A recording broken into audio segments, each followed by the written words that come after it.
Uma oração para seguires a fé de Abraão. Nesta oração nós vamos estar a estudar o exemplo de Abraão e como ele desenvolveu a fé dele. Antes de começar, nós vamos orar um Pai Nosso e depois nós vamos passar à leitura. Podes orar comigo. Pai Nosso Jeová que estás nos céus, santificado seja o seu nome. Venha sobre nós o seu reino. Seja feita a sua vontade, assim na terra, assim também no céu. O pão nosso de cada dia nos dê hoje. Perdoa as nossas dívidas, assim como nós perdoamos os nossos devedores. Não nos deixes cair em tentação, mas livra-nos do iníquo, pois seu é o reino, o poder, a honra e a glória, hoje, amanhã e para todo o sempre. Em nome de Jesus Cristo. Amém. O Pai de todos os que têm fé. Abraão olhou para cima e fixou o seu olhar no imponente zigurate, uma construção em forma de pirâmide, que se destacava em sua cidade natal, Ur.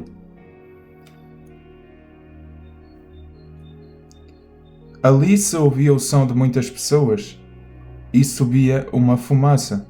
Os sacerdotes do deus Lua estavam oferecendo sacrifícios novamente. Imagine Abraão virando as costas e balançando a cabeça com a testa franzida, enquanto ia para casa, passando entre muitas pessoas pela rua. Ele provavelmente pensou na idolatria que tomava conta de Ur, como a mancha daquela adoração corrompida tinha se espalhado pelo mundo desde os dias de Noé.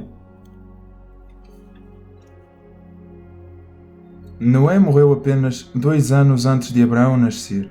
Quando Noé e sua família saíram da arca depois do dilúvio, aquele patriarca ofereceu um sacrifício a Jeová, Deus, que então fez aparecer um arco-íris.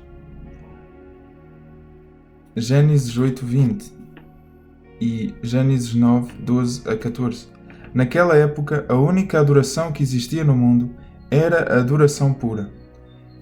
Mas agora, ao passo que a 10ª geração de Noé se espalhava pela terra, a adoração pura ficava cada vez mais rara.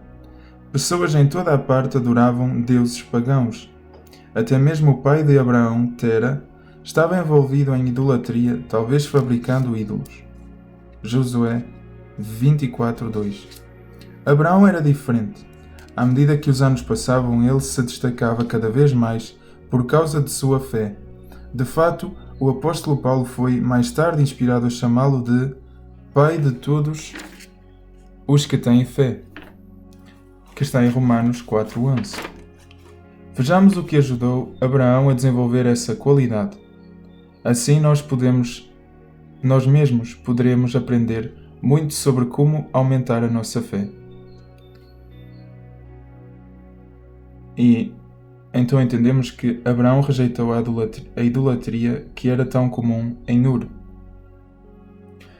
A adoração a Jeová após o dilúvio. Como Abraão aprendeu sobre Jeová Deus, sabemos que Jeová tinha servos fiéis na terra naqueles dias.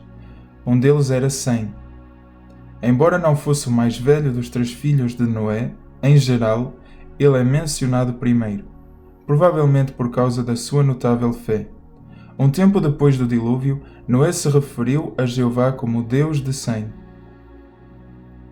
De Sem aqui com S-E-M, ou seja, Sem ou Sem é o filho de Noé.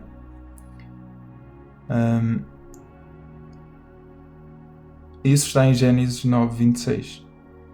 Sem tinha respeito por Jeová e pela adoração pura. Será que Abraão conhecia Sem? É provável.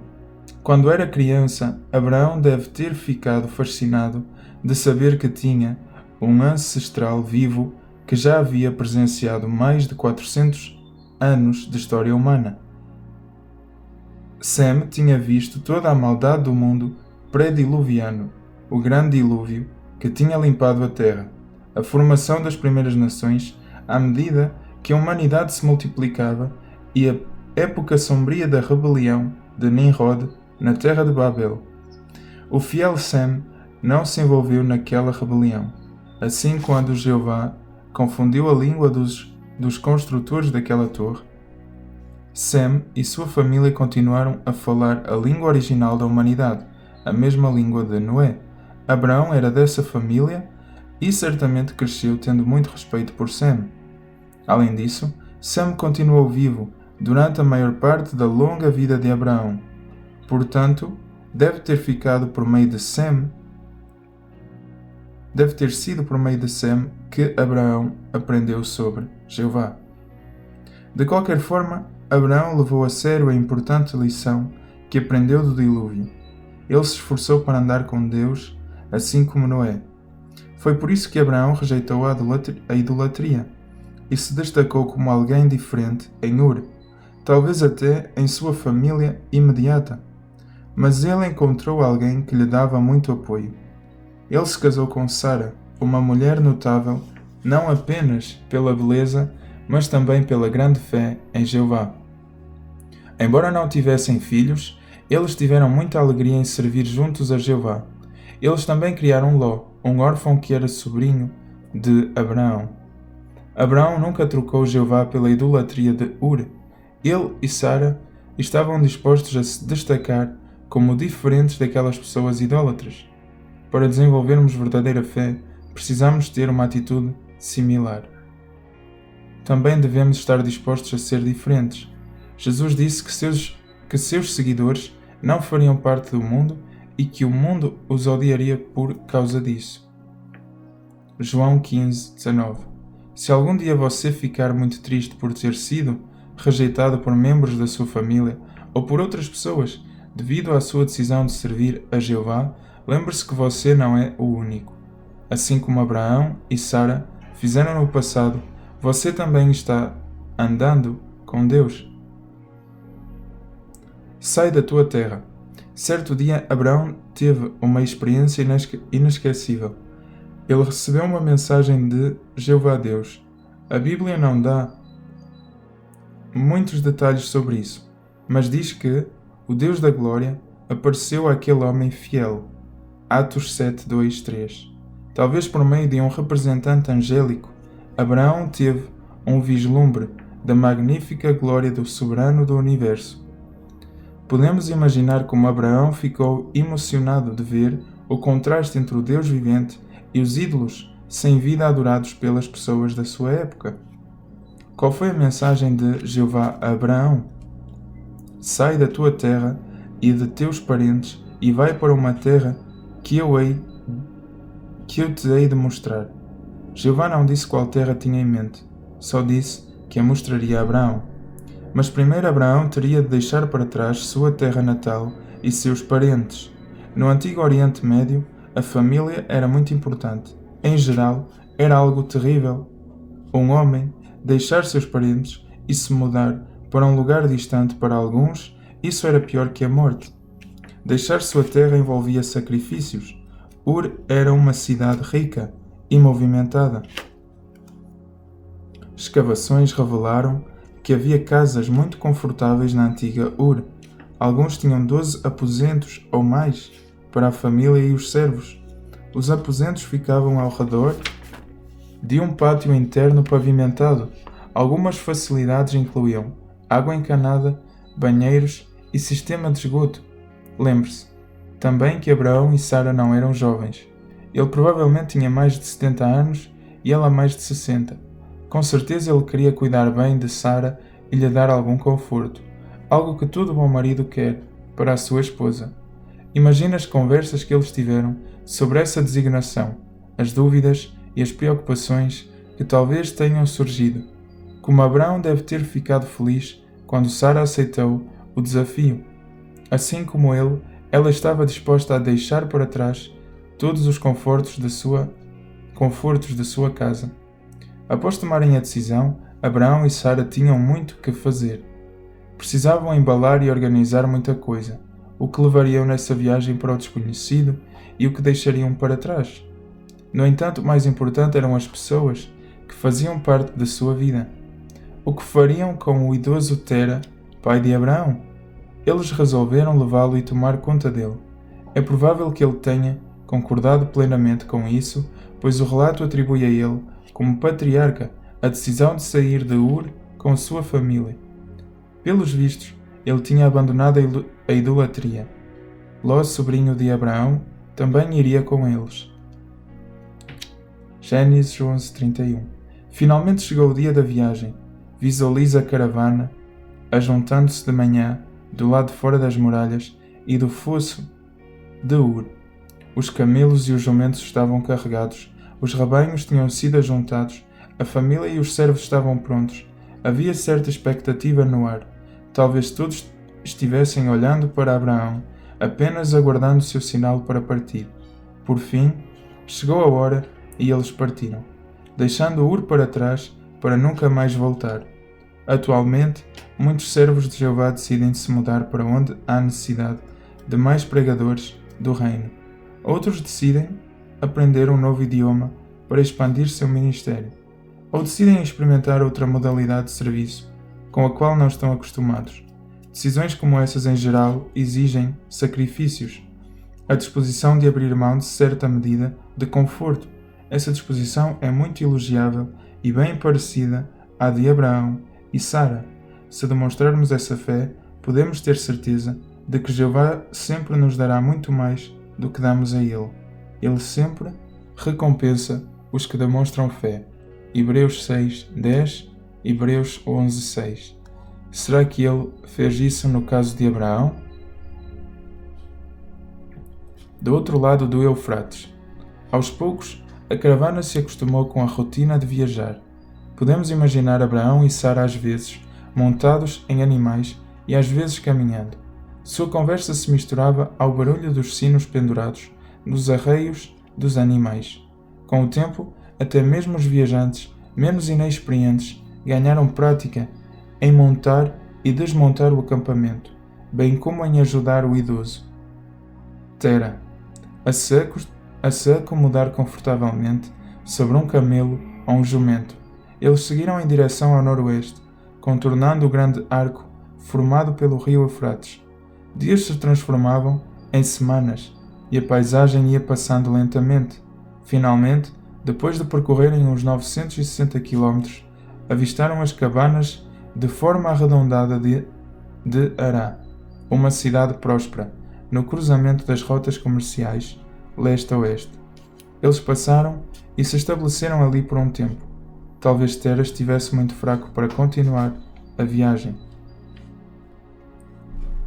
E vamos falar um pouco sobre a cidade que Abraão e Sara deixaram para trás.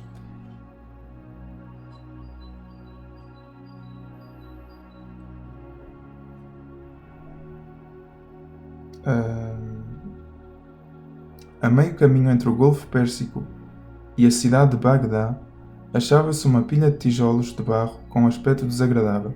Ela é apenas uma sentinela solitária que vigia a ampla faixa do deserto estéril.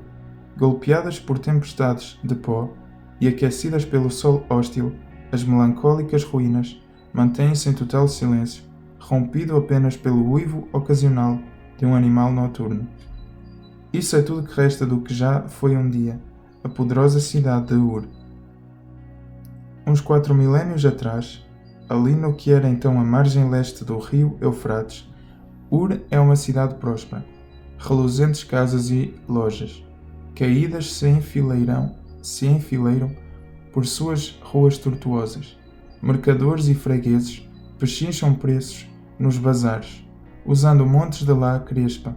Operários labutam dia e noite, fiando um fio branco como leite. Nos navios escravos pisam sobre pranchas rangentes, curvando-se sob o peso de tesouros importados. Toda essa agitação ocorre à sombra de um majestoso zigurate que domina a paisagem da cidade. Adoradores vêm a esse santuário para render homenagem à deidade que creem ter trazido prosperidade a Ur, o deus Lua, Nana ou Sin. Para certo homem, porém, o cheiro dos sacrifícios oferecidos no alto dessa enorme pirâmide não é agradável nem santo. E o nome dele é Abrão.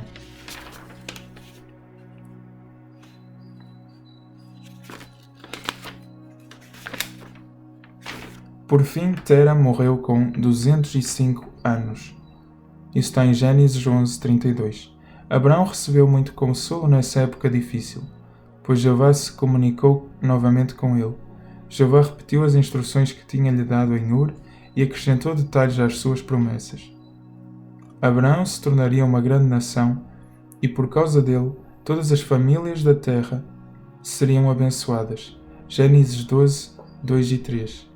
Motivados por esse pacto entre ele e Deus, Abraão sabia que era hora de continuar a viagem. Desta vez, porém, havia mais coisas para embalar, pois Jeová tinha abençoado Abraão enquanto esteve em Hará. O relato menciona todos os bens que tinham acumulado e as almas que se tinham adquirido em Hará. Gênesis 12, 5. Para se tornar uma nação, Abraão precisaria de muitos recursos materiais e servos. Jeová em geral não enriquece seus servos, mas lhes dá tudo o que precisam para fazerem a sua vontade. Assim, fortalecido por Deus, Abraão continuou sua viagem rumo ao desconhecido. A vários dias de viagem de Hará ficava Carcamis, onde as caravanas costumavam atravessar o rio Eufrates. Talvez tenha sido nesse local que Abraão chegou a um momento crucial na história dos tratos de Deus com seu povo. Pelos vistos foi em 1943, antes da Era Comum, no dia 14 do mês que mais tarde foi chamado de Nisá, que Abraão atravessou o rio com a sua caravana. Êxodo 12, 40 a 43. Ao sul ficava a terra que Jeová tinha prometido mostrar a Abraão. Naquele dia, o pacto de Deus com Abraão entrou em vigor. Abraão atravessou o país em direção ao sul e a caravana parou perto das árvores grandes de Moré, próximo a Siquém. Ali Jeová mais uma vez falou com Abraão. Desta vez, a promessa de Deus fez referência à descendência de Abraão, a qual tomaria posse da terra. Será que Abraão se lembrou da profecia de Jeová no Éden, que mencionava um descendente que um dia salvaria a humanidade? Gênesis 3:15, 12, 7. Talvez. Pode ser que ele tenha começado a entender, embora não claramente, que fazia parte de um grande propósito que Jeová tinha em mente. Abraão mostrava profundo apreço pelo privilégio que Jeová lhe tinha dado ao viajar pelo país, de modo cauteloso, visto que os cananeus ainda moravam ali. Abraão parou e construiu altares a Jeová, primeiro perto das árvores grandes de Moré, depois perto de Betel. Ele invocava o nome de Jeová, provavelmente expressando sincera gratidão ao seu Deus, ao passo que pensava em como seria o futuro da sua descendência. Talvez ele também tenha pregado aos seus vizinhos cananeus. Gênesis 12, 7, 8. Com certeza Abraão ainda enfrentaria muitos desafios à sua fé. De maneira sábia, ele não olhava para trás, para a casa e os confortos que tinha deixado em Ur. Ele olhava para a frente. Hebreus 11:10 diz que Abraão aguardava a cidade que tem verdadeiros alicerces, cujo construtor e fazedor é Deus. Nós que servimos a Jeová hoje sabemos muito mais do que Abraão sobre aquela cidade figurativa, o reino de Deus. Sabemos que o reino já está estabelecido no céu e que em breve terá o fim deste sistema mundial. Também sabemos que o descendente de Abraão prometido muito tempo atrás é Jesus Cristo e que ele já governa nesse reino. Que privilégio será vermos Abraão voltar a viver e por fim entender o propósito divino que antes ele não entendia claramente.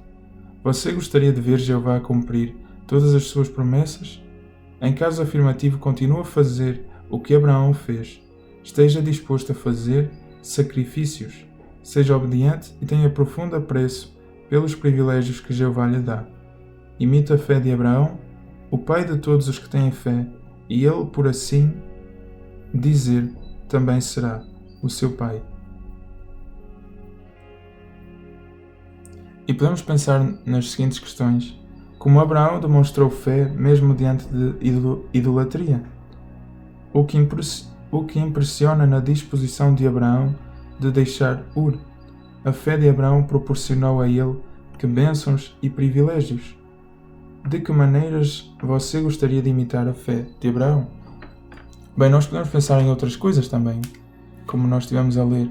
Nós podemos pensar, por exemplo, que é Deus quem escolhe quando tem um projeto para que abrange uma maior quantidade de pessoas.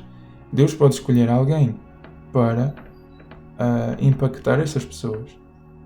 O que podemos analisar também é que Deus também não abandonou nenhum dos seus seguidores mais puros. Por exemplo, como nós vimos, Noé construiu a arca e levou com ele os seus 3 filhos e, eu creio, as esposas dos seus filhos, mas levou pessoas na arca, mas o dilúvio matou todo o resto. Ou seja, a ideia era de preservar as boas pessoas, basicamente. As pessoas que se importavam com Deus. Então, Deus eliminou a maldade da terra, preservou as boas, mas depois, mais uma vez, havia a adoração falsa. Mas se mantinha ainda em vida, por exemplo, aqui como nós lemos, Sem, que era filho de Noé. Ou seja, Sem guardava a pureza, digamos assim, de ter sido escolhido por Deus para sobreviver ao dilúvio. Bem, ele esteve em contacto, Abraão aprendeu de Sem, pelo que nós vimos aqui, e então Abraão, mesmo não estando na arca com Noé, o que pode ser também muito desafiador, por exemplo, para Abraão, de cair rapidamente na tentação de adorar outros deuses, por exemplo, ou manifestar idolatria, ou nem querer saber de Deus, porque Abraão podia ter dito: bem, eu não estive na arca também, eu não estive lá, então não vou acreditar em algo que eu não vi, não vou seguir a algo que eu nem sei se é verdade.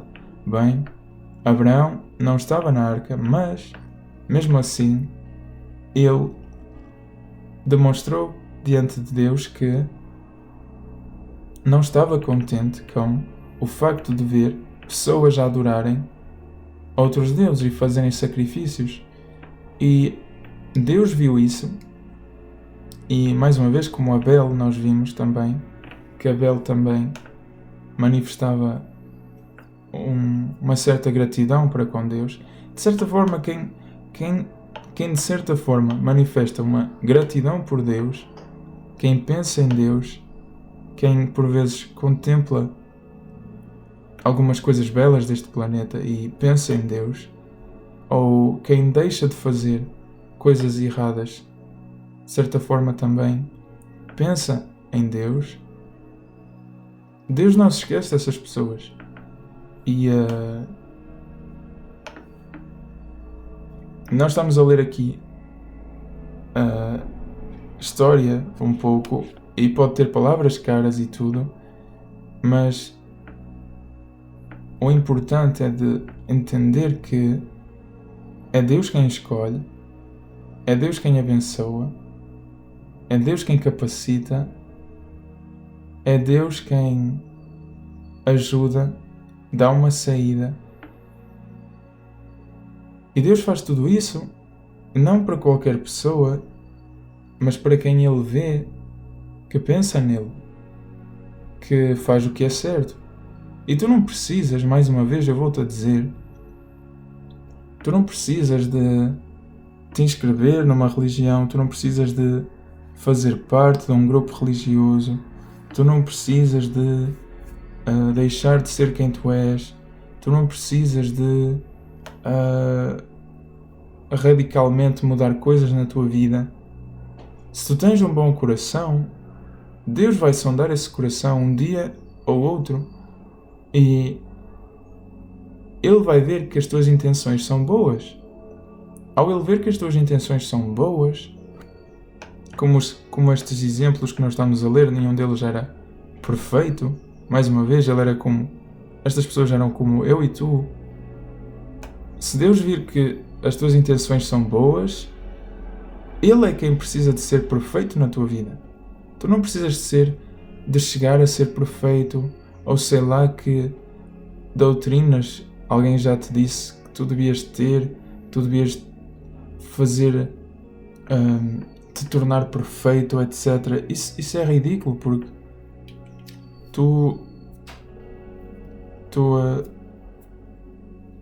porque te tornares perfeito por ti é impossível. Ou seja, Deus não precisa de tudo isso para conhecer o teu coração, e tu também não precisas de ser falso para contigo ou falsa para contigo mesma para que Deus veja quem tu és. Deus sonda os corações mesmo sem que tu abras a boca sequer. Ou seja, continua a ter boas intenções, continua a fazer o bem, continua a te afastar do mal, continua a buscar a Deus, agradecer a Deus, falar com Ele. Continua com as pequenas coisas que tu tens feito. Pequenas coisas chegam, pequenas coisas são suficientes. Orar simplesmente um Pai Nosso chega. As pequenas coisas são suficientes. Porque as pequenas coisas são fáceis de fazer e as pequenas coisas vão permitir que a tua adoração seja simples, e ao mesmo tempo, se a tua adoração é simples, ela é real, ela é verdadeira. Ou seja, ao tu fazeres isso, tu vais estar a adorar a Deus de uma forma real, de uma forma pura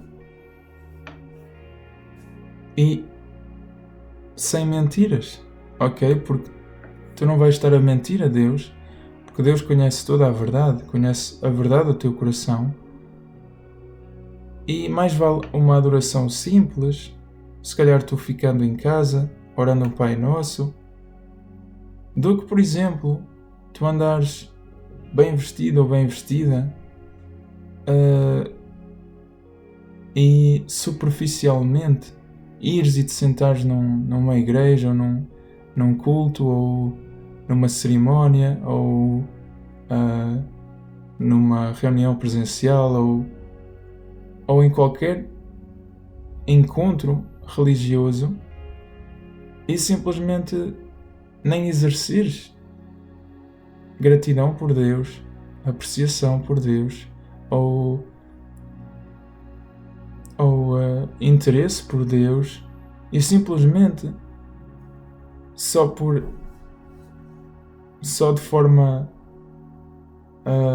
exterior e superficial tu demonstrares que estás ali presente, por exemplo, ou mais vale o pouco feito de bom coração do que o muito feito sem nenhum amor, por exemplo. E Deus alegra-se das pequenas coisas, dos simples gestos. E essa é a diferença entre ser um Deus de amor ou ser um Deus que se gabaria por ser quem Ele é. Deus poderia sim ser Deus e nem se importar com as pequenas coisas, nem se importar sequer com aspectos mais inferiores do que Ele. Mas, no entanto, Deus ama, Deus é amor, e Deus é paciente e misericordioso, e Ele sim aprecia as pequenas coisas.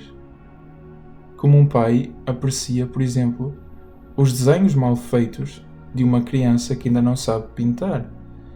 É normal que tu vais não saber pintar. É normal que tu vais não saber como fazer certas coisas. Se tu vais errar, é normal. Mas Deus não te julga pelo que tu fazes. Mas Deus ama-te pelo que tu és. ok? E mais vale as pequenas coisas feitas na direção certa do que fazeres coisas erradas e ires rápido, ou só para favorecer alguém, ou só porque há um líder religioso que tu queres agradar, ou etc. Nenhum deles deu a vida deles por ti, ok? Nenhum deles entregou algo que amava muito para te salvar. Por que raio é que tu irias agradar a alguém feito de carne e ossos? Ou feito de madeira?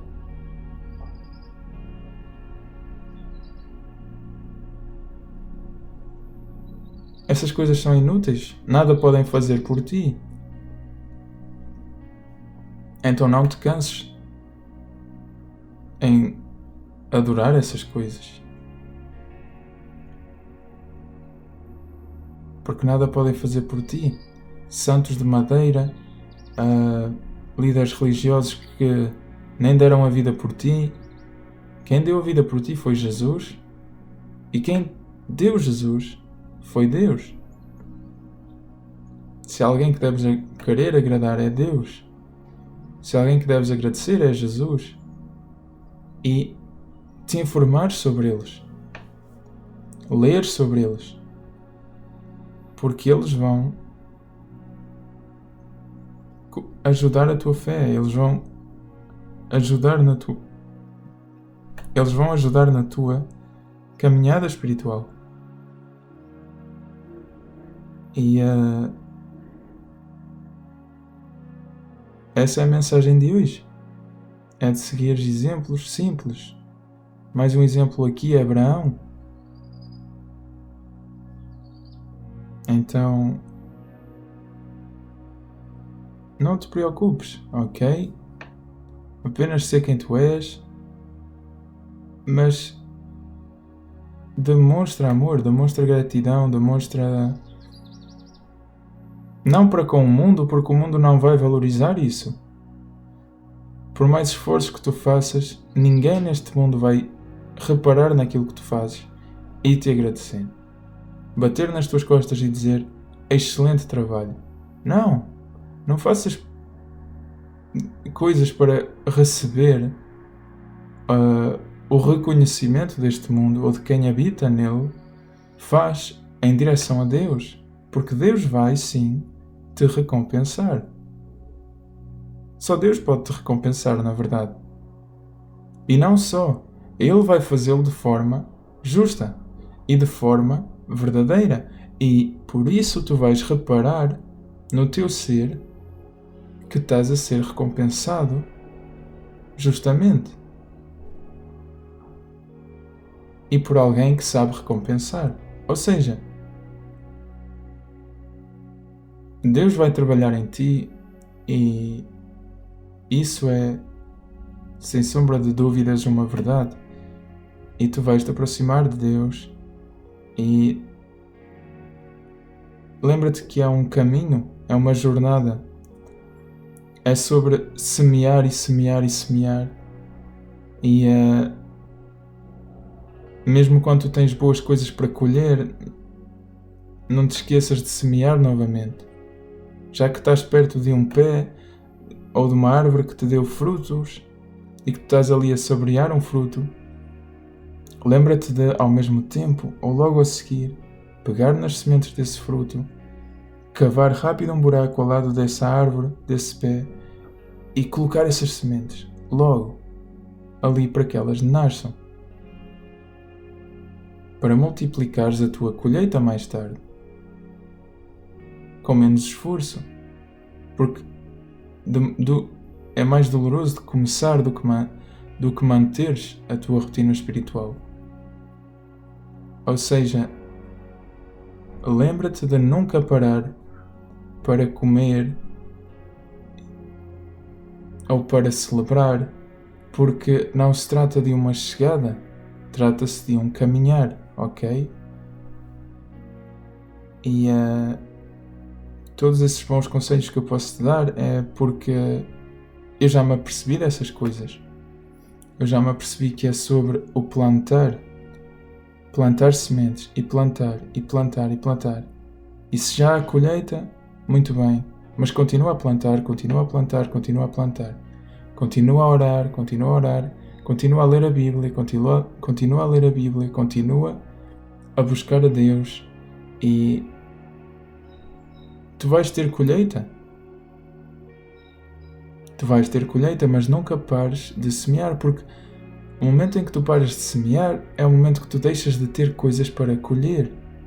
E é isso que pouca gente se apercebe, é que não é sobre um momento instantâneo, porque as pessoas vão ver boas coisas acontecer na vida delas, boas coisas a chegar à vida delas, portas a se abrirem, oportunidades a aparecerem, e elas vão deixar de semear para aproveitar aquilo que está a acontecer na vida delas, sem nunca pensarem num possível amanhã contrário. Ou seja, elas vão estar a celebrar e a celebrar, e elas vão celebrar pelo facto de terem vindo a trabalhar para isso.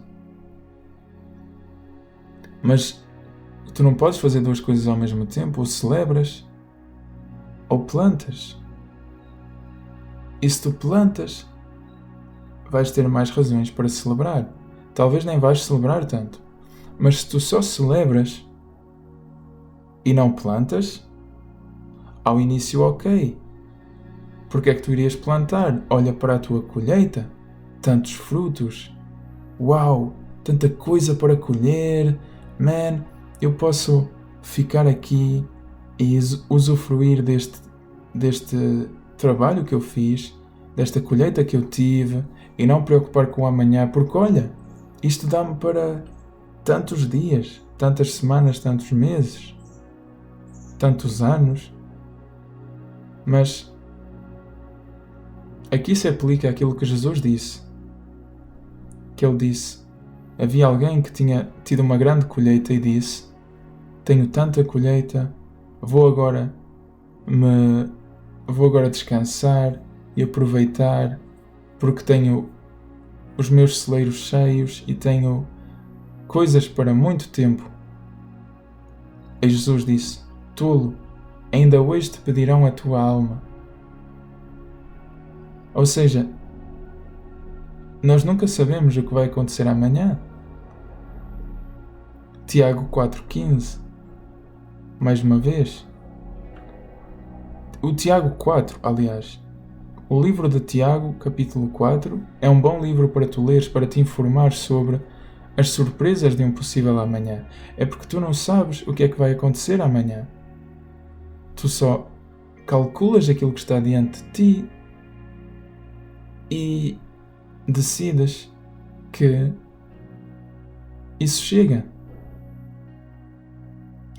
E sim, tu podes celebrar e ter o melhor lifestyle de sempre, no presente, mas o que será dito de amanhã? É por isso que tu não deves nunca deixar de semear. E se o teu lifestyle é o lifestyle do semeador, aquele que semeia, aquele que busca sempre semear e celebrar menos, alguém que é mais formiga mais do que é uma cigarra, bem, essa pessoa ela vai mais longe. Essa pessoa vai ter sempre algo que colher. Por isso tu deves sempre semear, deves sempre orar, deves sempre ler a Bíblia, deves sempre continuar a buscar a Deus. E nós vamos então fortalecer a tua fé com este Pai Nosso final, para que Deus possa, por meio desta oração que tem poder, assim abençoar a tua fé e